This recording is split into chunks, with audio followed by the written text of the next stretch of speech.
2025년 5월 3일 비나테 파동 카운팅 업데이트 시작하겠습니다. 우선 댓글에 질문 주신 내용입니다. 여기 진행하는 파동이 굳이 618을 지정한 이유가 뭐냐, A파가 D파를 만나는 거는 여기를 만나거나 여기를 만나면 되는데 왜 618을 지정을 했냐 하고 이제 물어보시는 분이 계셨는데, 618은 반드시 618이 되어야 되는 건 아닙니다. 618은 일반적으로 618을 건드리면 이 파동이 마감되었을 가능성이 높아지고요. 0.556 요 지점만 건드리고 올라가게 되면 이 파동이 연장을 하고 올라가는 건지 마감을 하고 올라가는 건지 애매한 구간이기 때문에 618을 건드려주면 이게 마감이 되었을 가능성이 556보다는 높아지기 때문에 얘기 드린 거고, 확실한 거는 A파 얘나 얘를 만나면 이 파동이 D파라고 볼 수 있습니다. 그런데 지금 이제 만났거든요. 만났기 때문에 어느 파동이 A파인지 몰라요. 얘도 만났고 얘도 만났기 때문에 얘가 A, B, C, C는 W, X, Y로 올라간 파동일 수도 있고, 아니면 A, B, C, D 하고 이 파가 새로 시작 A, B, C, D로 진행했을 수도 있습니다. 여기서 끝났다는 얘기는 아닙니다. 일단 최소치 618을 건드렸기 때문에 이후에 더 내려오더라도 또는 안 내려오더라도 이 파동은 마감이 되었을 가능성이 있고, 이 파동도 여기 위에서 마감된 걸로 볼 수 있다는 얘기입니다. 자, 클리어하게 하기 위해서 일단은 이 파동을 위에서 마감을 할게요. 자, 이렇게 마감이 되었으면 C파가 나왔고 D파가 진행 중인 거죠. 마쳤을 수도 있고 마치지 않았을 수도 있습니다. 지금 제가 얘기를 드리면서 중요한 거는 ABC하고 임펄스, 터미널, 이게 중요한 거고, 이거를 파악을 해놓고 그 다음에 콤비네이션, 조합은 각기 달라질 수 있다는 거를 지금 얘기를 드리고 있어요. 지금 다행하게도 지금은 A, B, C, D, E로 여기까지 A, B, C가 W, X, Y로 본 거하고 여기까지 A, B, C, D로 하고 다시 A, B, C, D, E로 본 거하고 결론적으로 D파는 같습니다. 그런데 다른 게 뭔가 하면 파동 모멘텀이 조금 달라요. 이게 A, B, C, D하고 다시 A, B, C, D로 진행되면 모멘텀이 그만큼 빠진 겁니다. 강세라도 연장할 수 있는 게 어느 정도 한계가 있거든요. 그런데 그게 아니고 여기까지가 A고 이게 B고 C면 이제 D파 마치고 E파 올라가는 게 되기 때문에 모멘텀의 소진이 조금은 다릅니다. 결론적으로는 같지만 모멘텀이 진행되는 게 좀 달라진다는 거가 있는데, 그 모멘텀이 얼마나 달라지는 거는 제가 아직까지 그 정도 이 수준은 안 되기 때문에 그건 잘 모르겠어요. 그런데 이거는 별 문제가 없는데, 문제는 이제 카운팅이 달라졌을 때 모멘텀 자체가 달라지는 게 그게 문제입니다. 흔히들 엘리엇 파동을 보고 귀에 걸면 귀걸이, 코에 걸면 코골이 그런 얘기 많이 하시잖아요. 근데 그게 엘리엇 파동만 해당되는 게 아니고 참 오랫동안 진행되었던 논쟁입니다. 예전에 태계 이왕하고 율곡 이이가 이기 일원론, 이기 이원론 이렇게 막 얘기하면서 서로 네가 맞네 내가 맞네 막 얘기하던 시절이 있었거든요. 그게 딴 게 아니고 이런 유리병 있잖아요. 이런 유리병을 보시면 이거 델몬트 주스병이네 하시는 분도 있을 거고요. 그 델몬트 주스를 본 적이 없는 사람은 이거 물병인데 할 겁니다. 그런데 이게 유리병이냐 물어보면 다 맞다 그래요. 그런데 이게 물병이냐 주스병이냐 물어보면 물병도 되고 주스병도 되지 그렇게 얘기를 하거든요. 그런데 그거를 이기 1원이냐 이기 2원이냐로 놓고 보면 이게 물병은 이 유리 재질의 성질이 바뀌지 않는다. 그래서 얘는 한 가지다. 유리병이다. 근데 그게 아니다. 얘를 물을 담으면 물병이 되고 오렌지 주스를 담으면 오렌지 병이 된다. 그래서 다르다. 두 가지는 물병일 때와 오렌지 병일 때는 다르다. 그게 이제 태계 이왕 선생이 얘기했던 이기 이원론입니다. 이 얘기를 왜 드리느냐 하면 파동도 똑같습니다. 뭐 파동만 그렇겠습니까? 저희가 살아가는 세상이 다 똑같은데 제가 다른 거를 얘기를 제가 어제 영상에서 드렸거든요. 자, 테슬라 파동인데요. 여기 A, B, C, D로 진행을 할 때 D파가 W, X, Y, X, Z 여기 저점. 만약에 이게 저점이면 여기까지가 D파가 되고 여기서부터 E파가 시작된 걸로 보게 됩니다. 근데 똑같은 팩트죠. 여기 A, B, C는 바뀐 게 없잖아요. 유리병처럼. 그 다음에 여기 터미널로 올라가고 불규칙. 그 다음에 여기 A, B, C 내려오고 이게 여기서 끝나다고 보는 게 이게 오렌지 주스냐 물이냐 그 차이를 보는 거예요. 그러면 여기서 A, B, C하고 D가 W, X, Y, X, Z 여기까지 봤으면 여기서 종점이 되면 이 파동은 여기서부터 시작합니다. 그런데 만약에 여기서부터 시작하면 뭐가 달라지는데, 여기서부터 시작하면 여기까지가 A잖아요. B, C, D 불규칙으로 바뀌거든요. 그러니까 파동이 불규칙이냐 강세냐 그 차이가 생기기 때문에 이게 오렌지 주스인지 물인지 들어가 있는 게 뭐냐에 따라서 이 유리병의 성질은 바뀌는 게 없잖아요. 근데 유리병의 성질은 바뀌는 게 없는데 파동 카운팅도 마찬가지라는 거죠. 여기 똑같이 터미널이고 여기 터미널이고 여기 터미널이 있는 거가 똑같이 있는데 이게 이게 종점이 어디냐에 따라서 조금 전에 비트코인은 내려온 파동은 이래도 D파 저래도 D파였어요. 그런데 테슬라는 지금 이래도 D파 저래도 D파가 아니에요. 여기까지가 D파 아니면 여기까지가 D파 어떤 건지는 모르는 상황이 되다. 그래서 둘 다 놓고 보셔야 된다. 어떤 건지는 잘 모르겠다. 얘가 지금 물을 담았는지 오렌지를 담았는지는 시장만 아는 겁니다. 이거를 미리 알 수 없나 하고 생각을 했는데 알 수 있는 방법은 아직은 제가 모르겠어요. 있을 수도 있습니다. 있을 수도 있는데 아직은 모르겠어요. 그래서 똑같은 금속 장신구가 고리가 있는 펜던트가 귀에 달려있으면 귀걸이고요. 코에 달려있으면 코걸이가 맞습니다. 그런데 코에다가 그걸 달았는데 왜 귀걸이를 코에 달았냐고 얘기하면 안 된다는 거죠. 유리병이 있는데 거기다가 물을 담으면 물병, 오렌지 주스를 담으면 오렌지 주스병이 되는 거하고 똑같기 때문입니다. 자, 그리고요. 어제 이제 나스닥 제가 설명을 드렸는데 나스닥이 내려올 때 일단 여기서 마감한 걸로 본다고 얘기 드렸잖아요. 터미널. 그래서 여기 WX, Y, XZ W는 삼각형, Y하고 Z는 ABC, ABC 그렇게 내려와다가 지금 올라갔는데 이 파동이 만약에 WX, Y, XZ로 내려와서 파동을 하나 더 만들고 다시 올라가면 그 파동은 찰리가 아니라 에코일 가능성이 크다고 얘기 드렸잖아요. 그게 왜 그런가 하면 만약에 내려오면 이 파동은 여기서 마감해야 되는 파동이 되고 그리고 앞에 있는 거는 삼각형이라고 얘기 드렸잖아요. 삼각형 그 다음에 ABC 그 다음에 ABC가 나오면 똑같이 헷갈립니다. 찰리인지 에코인지 그거는 똑같이 헷갈려요. 근데 만약에 여기서 WXY가 나와 삼각형 나오고 또 ABC가 나와 그래서 올라갔어. 그러면 그 파동은 여기 삼각형 이렇게 나오고 그 다음에 내려와다가 다시 ABC로 올리는 파동이 났어. 그러면 이 파동은 WXY가 나올 수는 없잖아요. 파동에서. 그런데 삼각형 ABC 그 다음에 WXY면 이 파동은 WXY가 아니고 삼각형에 더 가깝겠죠. 그러면 ABCDE가 되는 거예요. WXYXZ가 안 된다는 거죠. 앞에 삼각형 나왔으면 여기도 삼각형이 또 나올 수 없지 않습니까? 여기 삼각형 나왔는데 여기 또 삼각형 나올 수 있는 거는 삼각형밖에 없습니다. 그러면 삼각형이 나오면 이 파동은 에코일 가능성이 큰 거죠. A 아니면 E니까. 그렇게 해서 만약에 얘가 이 저점을 깨고 내려오잖아요. 내려오면 리셋이 되기 때문에 그때부터 시작된 파동으로 봐야 되니까 이거는 C일 수도 있고 E일 수도 있는 거예요. 똑같은 확률이에요. 아무것도 몰라. 만약에 ABC로 이렇게 올린다. 그러면 몰라요. 그런데 그게 아니고 저점을 갱신을 안 하고 그냥 이 상태에서 다시 올린다. 그런데 올라가는 게 ABC가 아니야. WXY나 WXYXZ나 하여튼 삼각형이거나 다른 이상한 놈이 나온다. 그러면 이 파동은 이 파동일 가능성이 큰 거죠. 왜냐면은 그 뒤에 나와 있는 게 ABC가 아니면 복합조정 Z를 구성할 수 없거든요. 왜냐면 삼각형이 나왔기 때문에 삼각형은 안 되고 그 다음에 뒤에 나오는 게 ABC밖에 없잖아요. 표준형은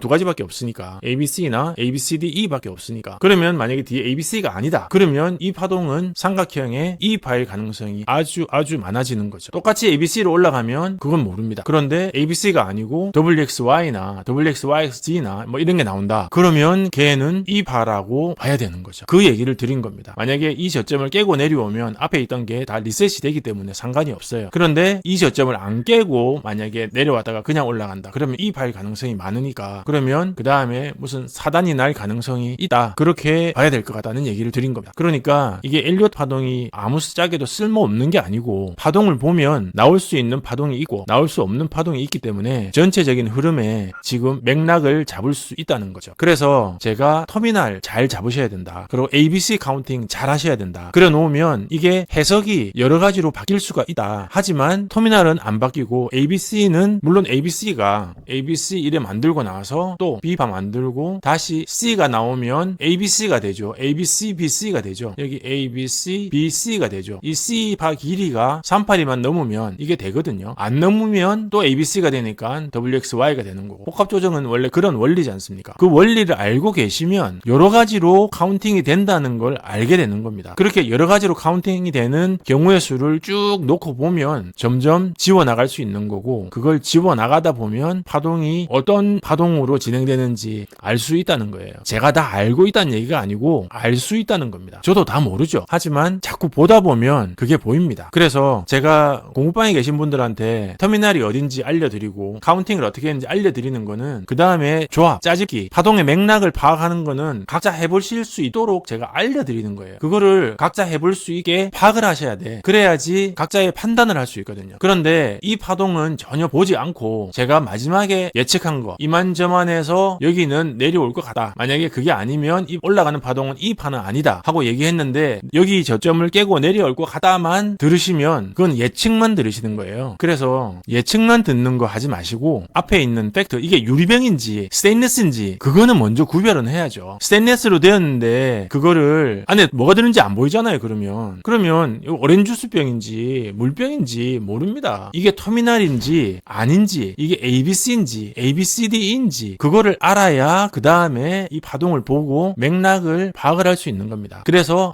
지금 이 파동의 조합이 어떻게 될 수 있구나, 이 조합은 안 되는구나, 자꾸 그거를 찾아서 하다 보면, 예측을 하다 보면, 예측이 물론 틀릴 수도 있지만 자꾸 예측을 하다 보면 내가 예측했던 이유가 있잖아요. 이래서 이럴 거라고 예측을 했는데 그게 안 나오면 예측했던 근거가 틀린 거지, 예측은 언제나 틀릴 수도 있고 맞을 수도 있는 겁니다. 그래서 그 시점이 나중에 점점 이 맥락을 읽어가는 그 실력이 늘게 되면 그때는 조금 수월하게 파동을 보고 매매를 하실 수가 있는 거죠. 자, 오늘 비나테 파동 카운팅은 여기까지 하고요. 한국 시간으로 오늘 일요일 오후에 제가 라방을 하도록 하겠습니다. 라방을 원하는 회원님들이 계신 것 같아서 일단 공구방 회원님들 대상으로 라방을 할 테니까 게시판에 공지하고 텔레그램에 제가 공지를 알려드릴 테니까 그거 보시고, 제가 30분 전에는 라방 공지를 드리겠습니다. 그걸 보시고 라방 들어와서 보시거나 시간이 안 되시면 나중에 녹화본 보시면 되겠습니다. 네, 오늘 비나테 파동 카운팅 업데이트는 여기까지 하겠습니다. 고맙습니다. 여기서부터는 펀더멘탈 강의 안내 영상입니다. 펀더멘탈 강의가 책을 보고 봐야 되느냐, 책을 안 보고도 바로 봐도 되느냐, 뭐 그런 질문들을 많이 해주시는데요.